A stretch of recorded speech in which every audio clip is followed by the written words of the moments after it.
आज मैं आपके साथ आलू के परांठे की एक ख़ास रेसिपी शेयर करने जा रही हूँ। ख़ास तो नहीं है लेकिन हाँ, मेरी अपनी रेसिपी है जिससे कि आपके परांठे एकदम खस्ता बनेंगे। आप सोचेंगे परांठों का क्या बनाना? जी, छोटे छोटे टिप होते हैं जिससे कि स्वाद बदल जाता है। उन्हीं बातों को मैं आपके साथ शेयर करूँगी। वेलकम टू माय चैनल और मैं हूँ ललिता मनहास। तो चलिए देख लेते हैं इसे कैसे बनाना है। सबसे पहले हम गूंद लेते हैं आटा और उसके लिए मैंने ले लिए हैं 2 कप गेहूं का आटा और इसमें हम डाल देंगे थोड़ी सी अजवाइन। अजवाइन डालने से टेस्ट के साथ साथ पाचन शक्ति के लिए भी अच्छा होता है। और थोड़ा सा डाल देंगे नमक, बहुत ज़्यादा नमक नहीं डालना है हमने। और साथ ही डालेंगे थोड़ा सा तेल। तेल से खस्तापन मिलेगा हमारे पराठों को। अब हम इन्हें अच्छी तरह से मिक्स कर लेंगे और उसके बाद इसे पानी डाल के गूंद लेंगे। आटा हमने बहुत टाइट नहीं गूंदना है, नॉर्मल सा गूंदना है, सॉफ्ट सा आटा गूंद के तैयार करना है और बहुत ज़्यादा ढीला भी नहीं रखना है। और इसे रेस्ट देना बहुत ज़रूरी है। आप जितना रेस्ट देंगे आपका आटा जो है उतना लचीला हो जाएगा और जब हम पराठे बनाएंगे तो वो फटेंगे नहीं। तो आटा यहाँ मेरा गूंद गया है। अब हम इसे ढक के रख देते हैं और आलू तैयार कर लेते हैं। तब तक ये भी रेस्ट ले लेगा। 15 से 20 मिनट कम से कम ज़रूर रखिए और ज़्यादा रखेंगे तो ज़्यादा अच्छी बात है। और यहाँ मैंने ले लिए हैं 3 आलू। आलू जो हैं अपने बॉयल जो करने हैं, बहुत ज़्यादा गलाने नहीं हैं, थोड़े से 90% या 95% पके हों, इस तरह से आप कर सकते हैं। और इसको हम कद्दूकस नहीं करेंगे, हम इस तरह से काटेंगे, पतले पतले टुकड़ों में, स्लाइसिस में इसे काट लेंगे।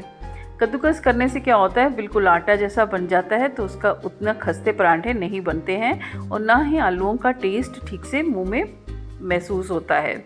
इस तरह से जब हम आलूओं को काट के पराठे बनाते हैं तो हमारे आलू के पराठे जो हैं वो बहुत ही खस्ते बनते हैं और साथ में आपको खाने पे महसूस होता है कि आप आलू के पराठे खा रहे हैं। ये बहुत ज़रूरी टिप है और इसी से खाने में पराठों का टेस्ट में ज़मीन आसमान का फ़र्क आ जाता है। अक्सर मैंने लोगों को ग्रेट करके पराठे बनाते हुए देखा है, लेकिन ये बात ध्यान में रख के कभी आप बना के देखिए, आपको भी महसूस होगा कि इस तरह से पराठे बनाने से बहुत ही खस्ते और टेस्टी बनते हैं अगर आलूओं को आप इस तरह से काटेंगे। ये मुझे मेरी मम्मी ने सिखाया था। उसके बाद हम डाल देंगे यहाँ पे लाल मिर्च का पाउडर, धनिया पाउडर और अमचूर पाउडर। अमचूर पाउडर की जगह आप यहाँ पे अनारदाना का पाउडर भी डाल सकते हैं। अनारदाना को कूट के और उसे डालेंगे तो बहुत टेस्टी बनेगा। अगर अनारदाना हो तो वो ज़रूर डालिए। और साथ ही यहाँ मैंने ले लिया है थोड़ा सा अदरक, जिसे मैंने कद्दूकस कर लिया है। आप चाहें तो इसको बहुत बारीक बारीक भी काट सकते हैं, लेकिन मैंने यहाँ कद्दूकस कर लिया है। और अदरक भी ज़रूर डालिए अगर आप खाते हैं। और साथ ही स्वाद अनुसार डाल देंगे नमक। नमक थोड़ा सा हायर साइड पे रखेंगे तो पराठों में ज़्यादा टेस्टी लगेगा, क्योंकि जब हम पराठे इसके पका लेते हैं तो नमक थोड़ा कम लगने लग जाता है। यहाँ डाल रही हूँ मैं हरा धनिया और प्याज, लेकिन अगर आपको थोड़ा ठहर के बनाने हो तो ये दोनों चीज़ें बाद में डालें, क्योंकि ये पानी छोड़ देते हैं तो फिर आपका जो बैटर, ये मसाला तैयार होगा वो थोड़ा ढीला हो जाएगा और पराठे बेलने में मुश्किल होगी। लेकिन मुझे अभी बनाना है तो मैं यहीं इसमें डाल दे रही हूँ। और साथ में मैंने डाल दी है बारीक कटी हुई 1 हरी मिर्च। अब हम इसे अच्छी तरह से मिक्स कर लेंगे। इसको बहुत हाथों से मसल के मिक्स नहीं करना है, नहीं तो आलू जो हैं वो बिल्कुल हलवा जैसे हो जाएंगे। हमें इसे हल्के हाथों से करना है और जब हम पराठों में डालने लगेंगे तो थोड़ा सा हाथों से हिलाएंगे तो उसमें और अच्छी तरह से मसाले मिक्स हो जाएंगे।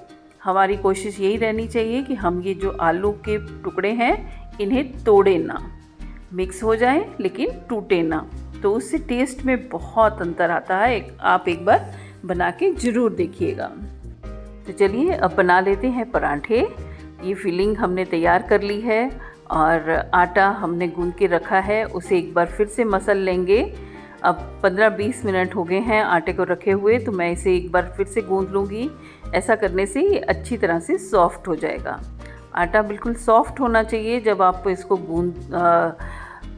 पराठे बनाने लगो, क्योंकि एकदम से गूंद के उसी टाइम अगर आप पराठे बनाएंगे तो पराठे आपके फट जाएंगे और जो भी फिलिंग होगी वो बाहर आ जाएगी। तो सॉफ्ट हो जाएगा। रेस्ट देना बहुत ज़रूरी है ताकि इसमें लचक आ जाए। तो चलिए बना लेते हैं। और पराठे बनाते हुए मैंने अपनी नानी और दादी को हमेशा देखा है कि वो इस तरह से आटे को लेके पहले ऊपर रखती हैं और उसके बाद रोटियां बेलती हैं, रोटी या पराठा जो भी बनाना हो। तो मैं भी ऐसे ही करती हूँ। तो जब मैं छोटी थी तब मैंने अपनी मम्मी से पूछा था कि आप ऐसे क्यों करते हो, नानी माँ भी ऐसे करती हैं। तो मम्मी ने कहा इसका मतलब होता है बरकत, घर में बरकत होती है। तो आप जब भी खाना बनाने लगें तो आटे को इस तरह से करें। तो ये उन लोगों की सोच थी, तो मेरी भी आदत है, मैं भी ऐसे करती हूँ। तो चलिए उसके बाद हमने बना लिया है पेड़ा। और अब ये मिक्सचर जो है, जो हमने मसाला तैयार किया है आलू का, वो इसमें फिल करेंगे। तो पेड़ा बना के आपने जितना बड़ा बनाना है पराठा उसके हिसाब से करेंगे और इस तरह से चकली सी बना लेंगे। और ध्यान रखना है, हम जो चकली बना रहे हैं उसके किनारे हम ज़्यादा बारीक कर रहे हैं और सेंटर में थोड़ा मोटा ही रखेंगे। और उसके बाद हम इसमें तेल लगा लेंगे, सेंटर में तेल या घी आप जिसका भी इस्तेमाल करना चाहो। और उसके बाद ये जो हमने आलू तैयार किए थे इसको हाथों से थोड़ा सा हिलाएंगे, थोड़ा सा प्रेस करेंगे, लेकिन कोशिश यही रहेगी कि हमारे आलू टूटे ना, उनके पीसेस बरकरार रहें। और उसके बाद हम इसको जितना हम चाहें उसमें पराठों के लिए भर सकते हैं। इस तरह से गोला बना लीजिए हल्के हाथों से और इसको पराठे में हम भर लेंगे जो हमने चकली सी बनाई है इस तरह से। और दोनों किनारे इस तरह से अंगूठे से आलूओं को अंदर को प्रेस करते रहेंगे और जो चकली है उसको अंदर ऊपर से किनारे पकड़ के उसको फोल्ड करते रहेंगे और इस तरह से हमारा पेड़ा तैयार हो जाएगा। अब बस जैसे पराठे बनाते हैं उसी तरह से हम इसे हल्के हाथ से बेलेंगे, बहुत ज़्यादा जोर लगा के नहीं बेलना है। और इस तरह से थोड़ा सा ऐसे करने से क्या होता है, अगर कोई एयर हो तो ऐसे प्रेस करके निकाल दीजिए, इसमें पेड़े में कोई एयर हो बाई चांस तो। और उसके बाद इसको हल्के हाथ से बेल लीजिए और बहुत ज़्यादा पतला नहीं बेलना है, हमने इसे थोड़ा सा मोटा ही रखना है। ये छोटी छोटी बातें जो है ना, जैसे मैं मम्मी के पास रहती थी तो मम्मी हमेशा, काम तो मैंने कभी किया नहीं लेकिन मम्मी थोड़े थोड़े टिप्स हमेशा देती रहती थी। उनका कहना था कि पराठे जो हैं वो रोटियों से थोड़े मोटे होते हैं, गदरे गदरे होने चाहिए, ये वर्ड थे उनके। तो वो बातें बिल्कुल याद रहती हैं बड़े होने पे भी। ये देखिए थोड़ा सा मैंने इसे थिक रखा है और मुझे कई बार काम करते हुए मम्मी की बहुत सी टिप्स याद आती हैं और एक तरह से उनकी याद भी आ जाती है कि हाँ ये मम्मी से सीखा है। तो इस तरह से हम तवे पे रखेंगे और एक साइड से इतना सिक जाएगा थोड़ा सा तो हम इसे पलटा देंगे। और ध्यान रहे जिस तवे पे आप पराठे बना रहे हैं वो हैवी होना चाहिए, पतला ना हो। और फ्लेम जो है आप लो से मीडियम रखेंगे, हाई कभी नहीं करेंगे। मीडियम से लो कर सकते हैं लेकिन हाई नहीं करना है आपको। और उस एक तरफ से इस तरह से सिक जाए तो दूसरी तरफ से भी लगभग इतना ही सिक जाए तो हम इस पर घी या तेल जो भी आप लगाना चाहें लगा के इसे पलटा देंगे और दूसरी तरफ भी हम इसी तरह से घी या तेल लगा देंगे। और अब हम इसे क्रिस्पी होने तक, जब हम घी या तेल लगा के करते हैं तो आंच थोड़ी सी मीडियम कर सकते हैं, बहुत ज़्यादा कम करने की ज़रूरत नहीं है, लेकिन हाँ उसे अच्छी तरह से सेक देना चाहिए। और घी अच्छा लगा होगा तो बहुत अच्छे करारे बनेंगे। और ध्यान रखना है हमने पराठों को जलाना नहीं है, हमने उसको सुनहरी गोल्डन कलर होने तक उसको पकाना है। इसी तरह से पलटाते हुए बिल्कुल पिंकिश सा कलर, सुनहरा सा कलर आ जाए तब तक हमने उसे पकाना है। और बिल्कुल जब लगे कि हाँ बहुत अच्छी तरह से दोनों साइड से पक गया है तभी हम उसको निकालेंगे और इस तरह से हाथों से थोड़ा गोल घुमा देंगे तो ये चारों तरफ से एक जैसे सिक जाएंगे। इसको अच्छी तरह से सेक लीजिए तो आपके पराठे बहुत करारे बनेंगे, लेकिन फ्लेम हाई कर देंगे तो करारे नहीं बनेंगे और उल्टा जल जाएंगे। रंग इनका कालेपन पे नहीं जाना चाहिए, सुनहरे रंग पे ही रहेंगे तो बहुत ही टेस्टी पराठे बनकर तैयार होंगे। और एक बात और कि पराठे जब भी हम स्टफ पराठे इस तरह से कुछ बनाते हैं, आलू के पराठे, तो तवे से डायरेक्ट प्लेट में जाने चाहिए, तभी खाने का मज़ा आता है। ठंडे हो जाएं तो नहीं आता। तो लीजिए, ये हमारा बन के तैयार है पराठा।